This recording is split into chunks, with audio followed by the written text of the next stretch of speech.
I'm Christine, the Gemini Stitcher, and welcome to my YouTube channel.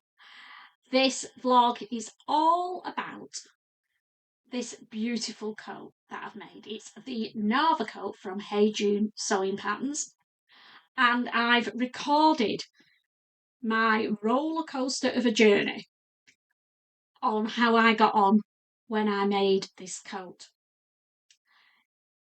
I've also used the Gutheri and Ghani Sew Along Hints and Tips guide, and we'll go through everything that I did, and at the end I'll give you a little review of the pattern and the sewing guide, whether I'd recommend it or not.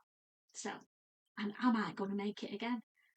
So let's get cracking and get this thing made. See you later. Hi there.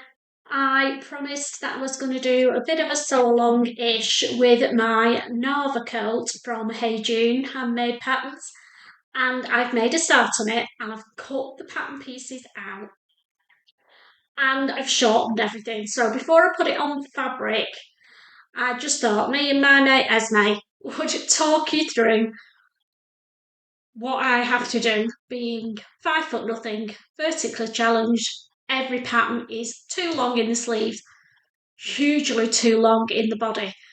So before I cut the pattern out, I just thought I'd tell you how much I've shortened them by, in case you're vertically challenged and you want to try the Narva Coat as well. So we'll start with the sleeves. So these have been shortened by 2 inches. Quite, not a lot for me, that. But the way I decide, it's not scientific. I find the inner curve, stick it in the old armpit area, and then measure down. And this is coming just to the last knuckle on my little finger, so I know that there's about that much to do. Use as the turn up on the sleeve. So once I've figured out the outer sleeve, turned it up, use the shortening lines on the pattern, I then do the same with all the others. So it was 2 inches off the outer, and this pattern has an outer and an inner. So 2 inches taken off the inner, and then the lining sleeves are separate. Now, don't automatically think that the lining is the same length as the outside sleeve, because it won't be. So just go with your gut, measure the 2 inches, the same as you've done on the outside, and do the same for the outside and the inside lining sleeve. And don't worry about them being the same length as the outside, because they're not going to be. So that's the sleeves. Now then, how much have I shortened the body by? Loads. Let's get the front of the coat and put it up to me. This has been shortened already. Get the mic out of the way. Put the shoulder on the shoulder and the arm on the arm, and then see where it comes. Now this is coming just past my knee, which when it's turned up, it'll be above the knee, which is where I want the coat to be. So I have shortened this front piece by 4 inches. I know. So let me double check actually, because I thought it would have been more than that. Let's see.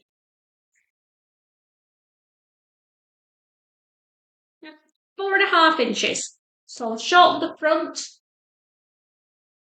by 4.5 inches. So then, let's follow this through. You've also got to shorten the front facing piece by the same amount, 4.5 inches. The main back piece by the same amount, 4.5 inches. The front lining piece by the same, and the back lining all by the same amount. And that's it really. So that's my alterations done. I can now start pinning it on my raspberry pink boiled wool fabric. Can't wait. That's the boring bit done. So I'm going to film the next bit, but speed it up a bit so you can see how I, not very scientifically, pin this onto my fabric because it's not a continuous piece. I got 3 1.6 metre lengths because they were on offer and they were pre-cut. So hey, I bought them. So let's get cracking and get this coat cut out. I've got the rest of the outer coat in the boiled wool out of the other 1.6 metres, so I've only used 2 pieces. So I will be putting a note on the pattern envelope that I only need 2.2 metres of fabric when I make this coat again. Being little has its advantages. I'm going to get this cut out now with the aid of little Esme. Yes, baby. And that's it for today because I've got to pack my case because I'm off to Harrogate to the Stitch show tomorrow and we're staying overnight. See you later. On my coat after a little break. And I think the reason I delayed it is because I had to do some tracing. And me and tracing do not go together. But I'm following Lauren from Gutheri and Ghani's Hints and Tips vlogs videos. And one of the things that she has suggested is tracing out some interfacing panels for the front, the back, the ends of the sleeves, and the bottom hem, front and back. Now, I would have automatically gone and block fused a big piece of the boiled wool, put all the pieces out, and completely interfaced the whole of the coat. However, I'm following Lauren's hints and tips and we're going to see how it turns out because she's already made this coat in various different forms and the first one she did, indeed, that is what she did, and she block fused and interfaced all of the coat, but then found because it's boiled wool that it was too stiff and didn't feel comfortable enough and snuggly enough. And this coat has got a belt around the middle. Pop an image up and then you can see what nerve I'm talking about. So she felt like it felt too bunched up. So I'm following her guide. And basically, I've had to trace a piece out for the front bodies. Trace a piece out for the back bodies. And then trace some bits out for the hems and the sleeve hems. Now, I'm not going to give you the dimensions for those panels because it's unfair on Lauren, so just to say this isn't a complete sew along, and that's one of the reasons why. So I've done all that.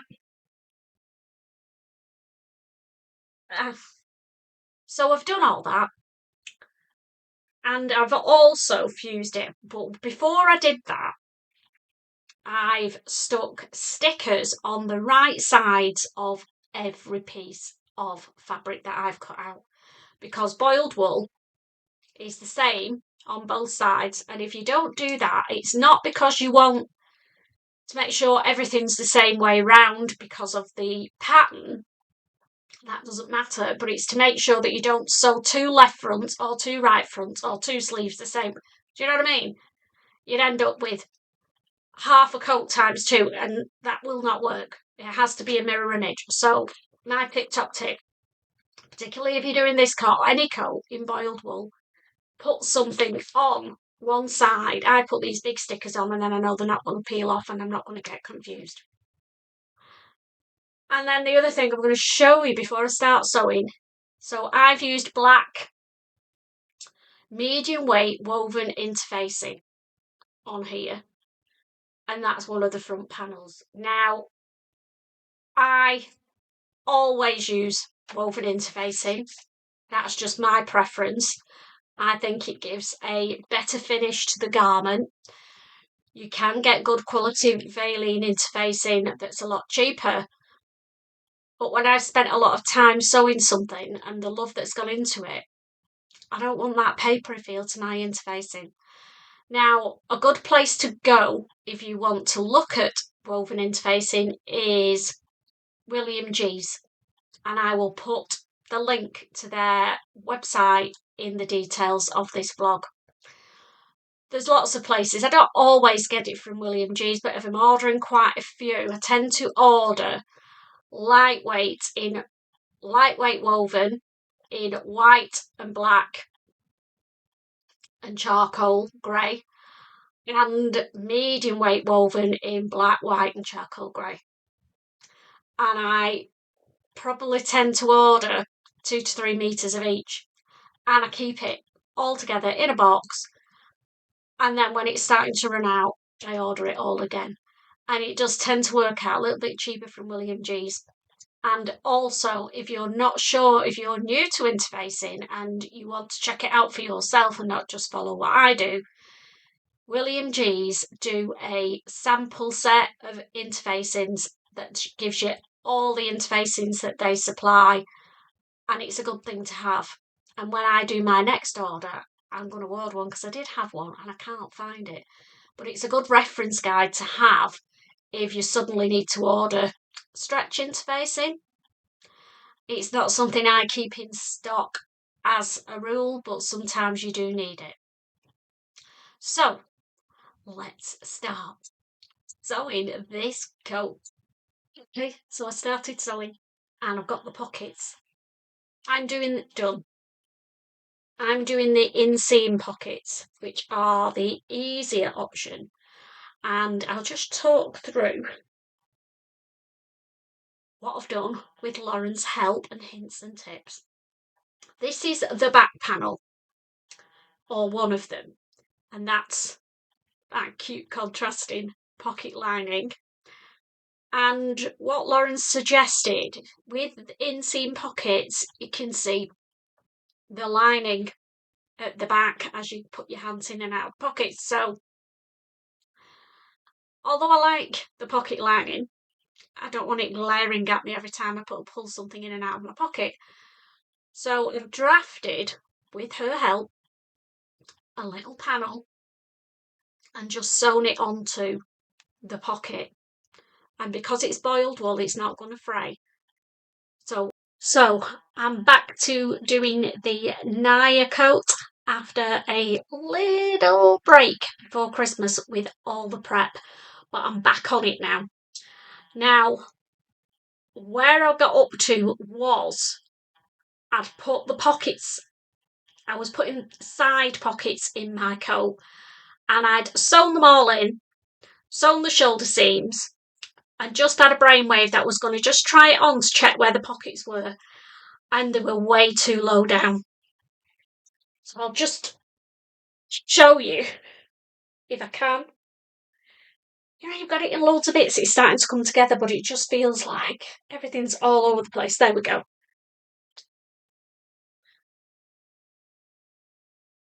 So that, where the interfacing in is where the pocket was. And I felt like my arms weren't long enough to get in it. So you can see I've raised it by, let's see. Let's have a measure. Centimetres.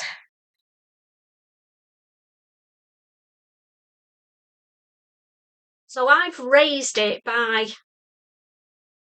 a good 7 centimetres. Now, whether that's, I am short, I'm only 5 foot tall, and I have shortened the bodice, which logically should still put the pocket openings in the right place. But maybe I've got short arms as well. Who knows?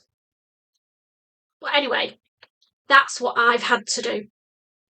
So I had to undo them, and I'd understitch them, and then reposition them, check I was happy with it, resew them all. So tip number 1 from me, if you're doing the side pockets, pin them, sew the shoulder seams first and the back, centre back, then pin the pockets on. Have a look, drape it over you, check how you feel about it and adjust them before you sew them onto and understitch them onto the side seams. But hopefully they should be okay now. My next job, I'm sat on it as well now, this isn't going well at all today, but I'm trying. So we're now going to sew and get hold of this monster coat, the lapel, or one set of the lapels to the front of the coat. They're interfaced and it's really clear in the instructions, and I am also following Lauren's hints and tips and her videos are spot on, so I recommend her instructions for the lapel that I'll show you anyway. I'm not giving trade secrets away from Lauren because it is in the instructions, but probably not a bit. Well, obviously it's not a visual one because it's not a video.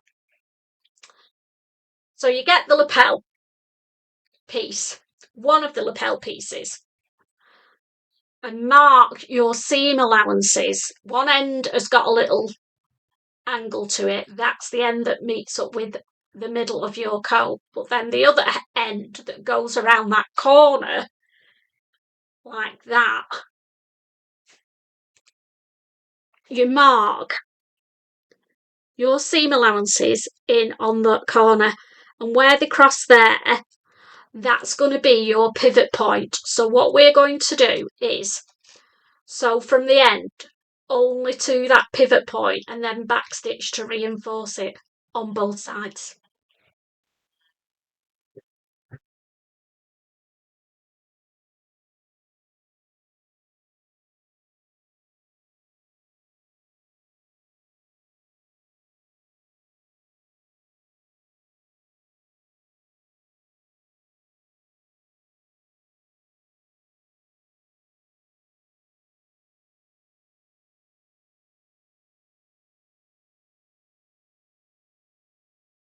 So I've sewn from the end, and you can see it, but just to that pivot point.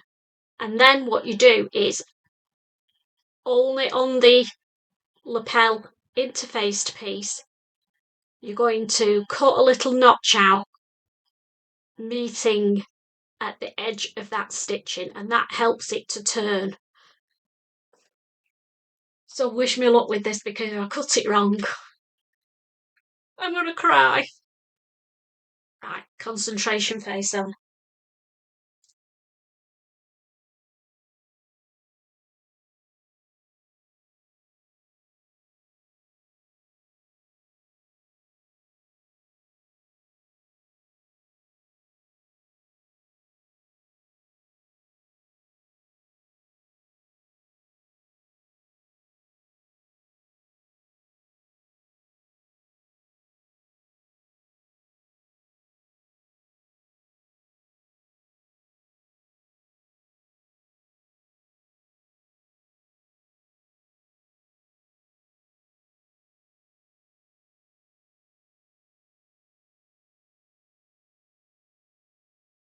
Well, there we go.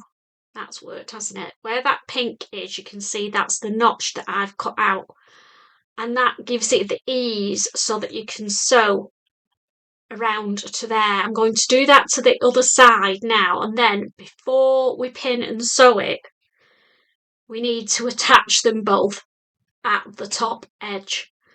And then we can sew all the way round, meet at the centre back, and all the way down the other side and meet at that notch on the other side. And then I'll show you what it looks like when it's been sewn and pressed. Okay, so I've got the sleeves in and I'm trying it on for size and length. You'll see a full length video pop up at this side. Now you can't see my ironing board and me wonky mannequin. Hopefully by now. Yeah, coming along. Sleeves went in really easily. The pattern tells you to do one row of easing stitches at the head of the sleeves. I decided to follow Lauren's advice and see if I could just fit it in without, and they went in perfectly. So I didn't need to do any easing stitches. Apart from that, I just followed the pattern so far. So that's the body of the coat done.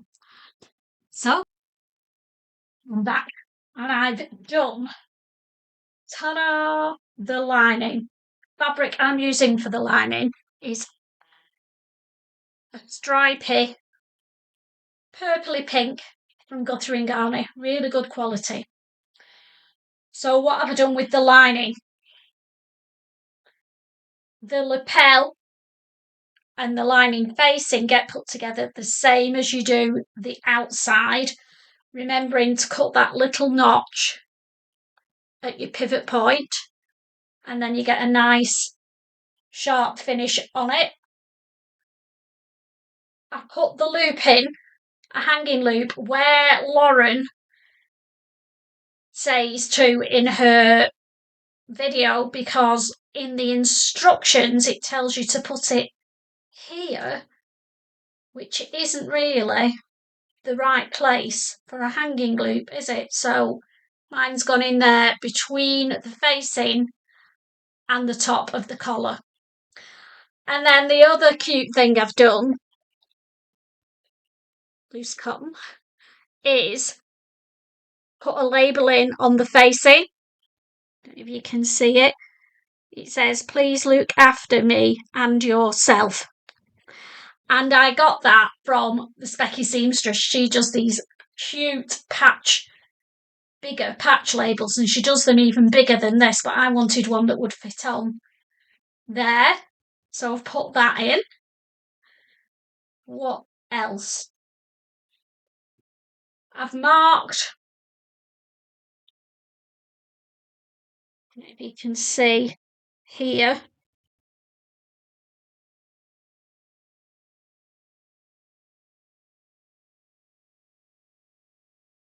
I've marked where the notch goes on the lining collar part, because I want the notches either side at the front. Now, in the pattern, and indeed in Lauren's video, they tell you to mark it through the pattern piece with pins and then join the lines up.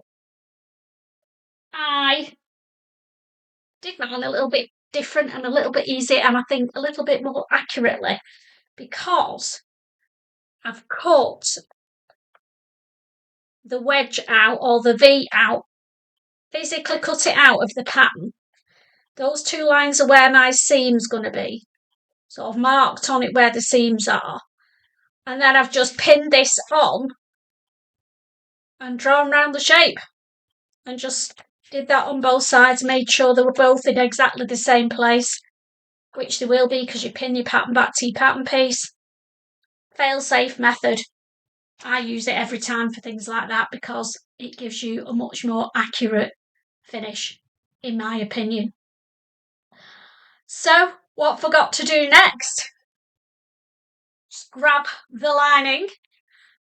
This lining now gets exciting. It's starting to look like a real coat.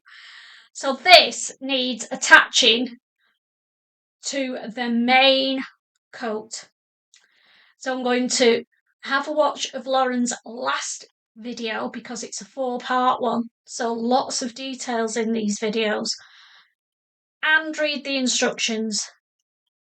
And then we'll see how we get on with the final stages. Oh, I forgot something else that I've done as well. Hang on a second. So on the actual coat, I've made the belt. Now, Lauren says she prefers it a bit slimmed down. I went with the pattern size, big, nice, thick, chunky belt, because that's what I wanted.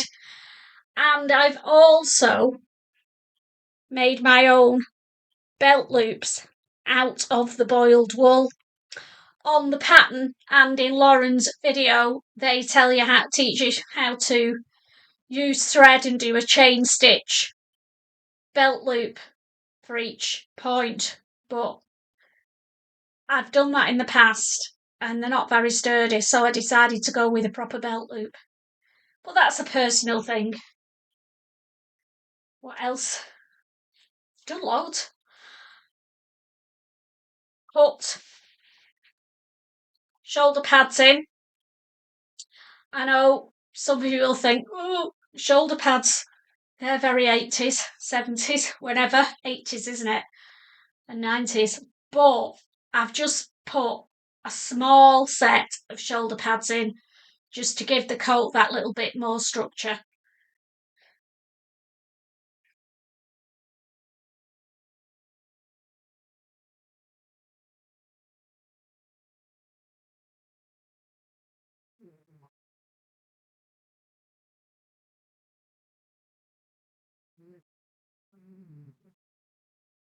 Yeah, so you can see now it's all starting to come together. That's my shoulder. That's where the seam is. The same on that side, so I'm pleased with where they've come out. I have done a narrow shoulder adjustment. I think I take about 3/4 of an inch out on both sides. I have to do that with every one that I make. And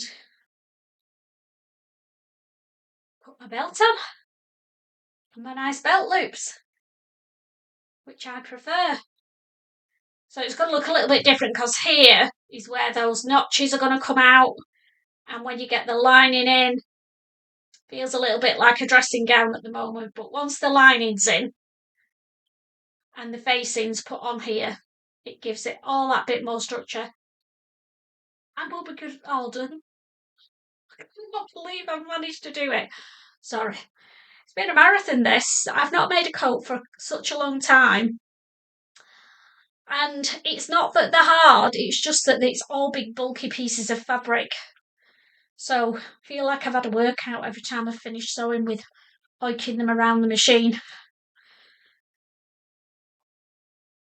So I'm going to go do the last bits and then I'll give you my review of one, of the pattern and the instructions, and two, of Lauren's hint. I was going to say so long and it isn't, hints and tips videos, and did they help and would I recommend paying for them?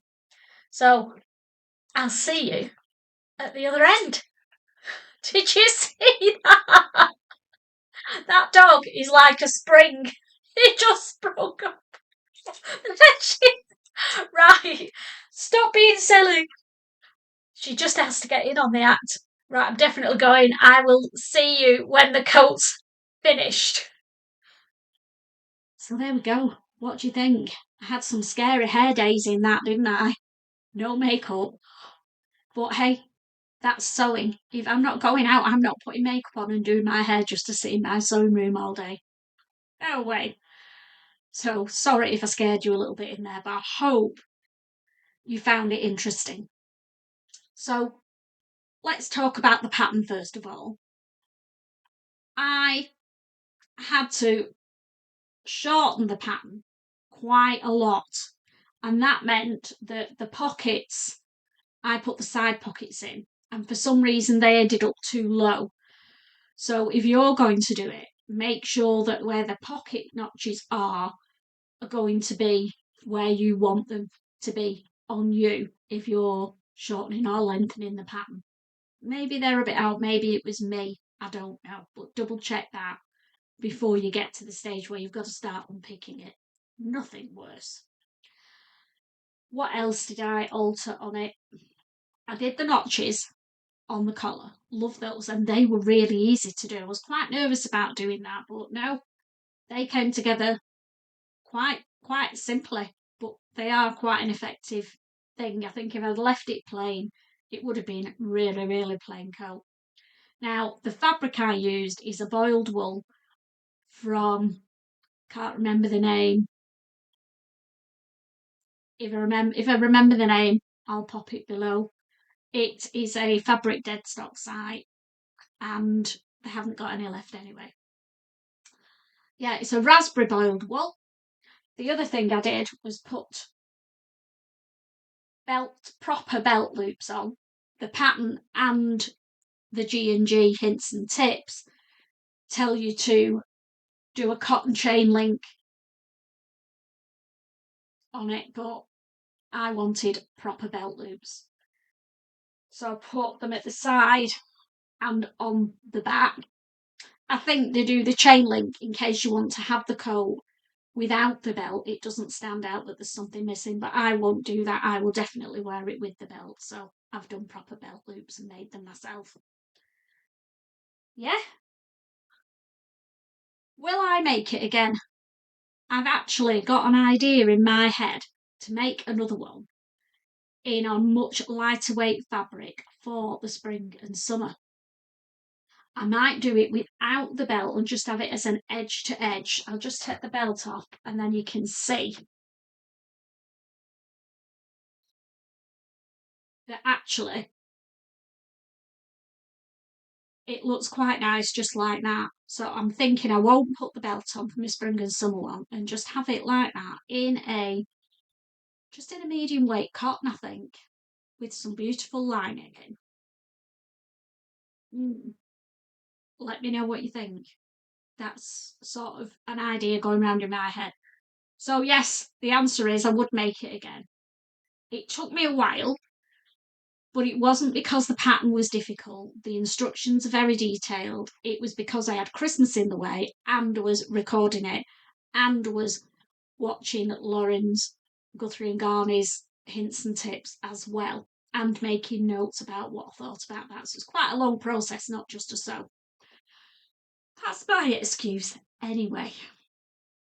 So let's move on to the Gutheri and Ghani hints and tips. Sew along. I paid, I think, £8 for it. So do I think it was worth the £8? I do think that there were a lot of good information in it if you are a beginner sewer or you've never made a coat before. If you have made a coat before, possibly you don't need it. But I bought it to do the review of it for you guys, as much as give me a little bit of help with my coat. So what did I pick up from the hints and tips that I thought was invaluable? The biggest thing that they told me, now when I've made coats in the past, I've fully fused line interfaced them with woven interfacing to give it structure and stop the fabric from stretching out and bagging out. But Lauren suggested that you just interface the top of the front, the top of the back, and where the cuffs are, and the bottom, and obviously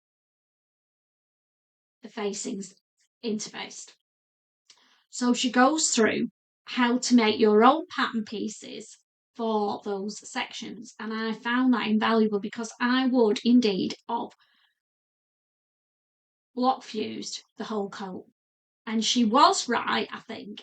It is quite hefty fabric in boiled wool, and because it's got a belt on it and you want to cinch it in, it would have been too bulky with the full lining, particularly in the waist area.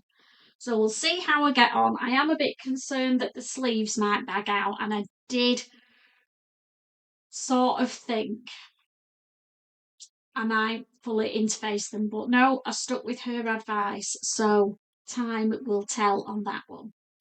So yeah, all done. Love the pattern. We'll be making it again.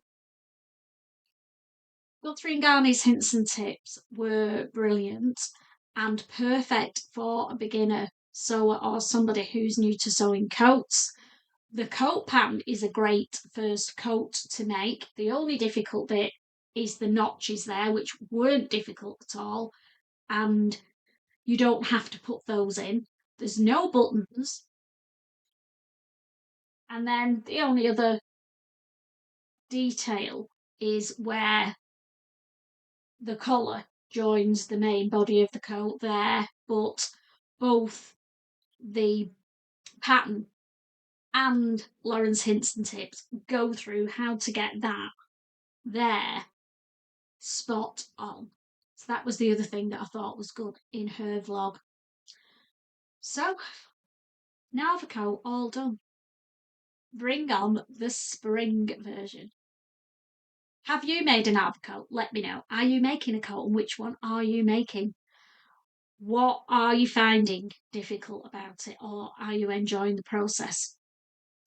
I think the most difficult thing I found was purely the weight of the fabric. It's boiled wool, so it's quite a hefty fabric to sew with. I nearly broke Shirley. I thought I broke her. I broke a needle with it for sure by not concentrating and not using my hump jumper and not slowing down where the bulky seams were when I was trying to just finish it off. I was so close to finishing it and thought, and my mind just went, and I just went hell for leather to try and get it done. I nearly broke the sewing machine. But I managed to repair it myself. I didn't have to take it in to hospital to get made better. Shirley's all good to go. So yeah, Narva Coat done. Can't wait to wear it. Thanks for watching, and I hope this vlog has given you some inspiration to make a boiled wool or winter coat. And if you were looking at the Narva Coat, just do it because it's come out really well, really detailed pattern, and I'm going to wear it loads. Bye for now.